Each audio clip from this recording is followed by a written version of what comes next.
Kalau bahasa orang tua durhaka itu memang ada, sejak dulu memang ada. Umar itu pernah diprotes tentang kedurhakaan anaknya ya, anak-anak, maksudnya ada orang waktu itu.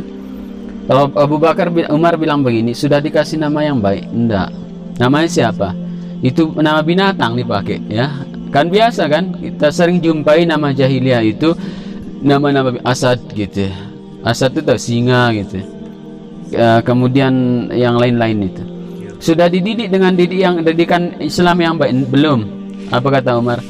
Sebelum anakmu durhaka, kamu lebih dulu durhaka kepada dia. Ya, jadi orang tua bisa lebih dulu.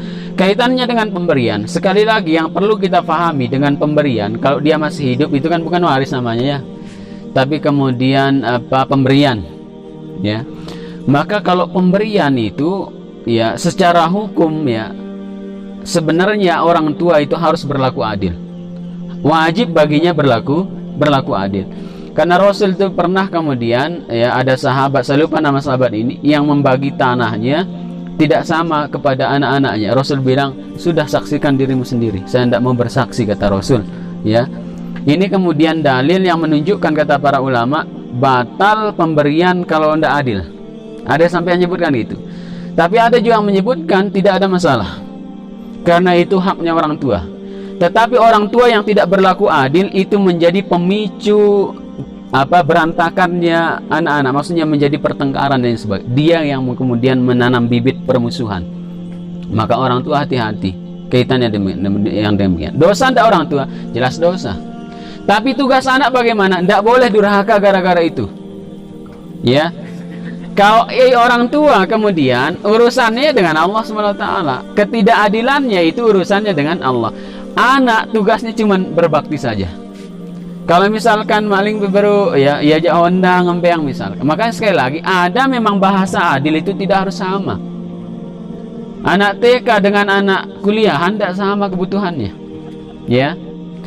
Kemudian ya maksudnya dikasih sepeda anak SD gitu, yang kuliah kasih motor, itu adil namanya ya, karena tidak mesti sama sesuai dengan kebutuhannya. Tetapi kalau ditinjau gitu sama kebutuhannya sama, kok ngembang ita jah bangket, pinono jah telu bangket, itu namanya tidak adil.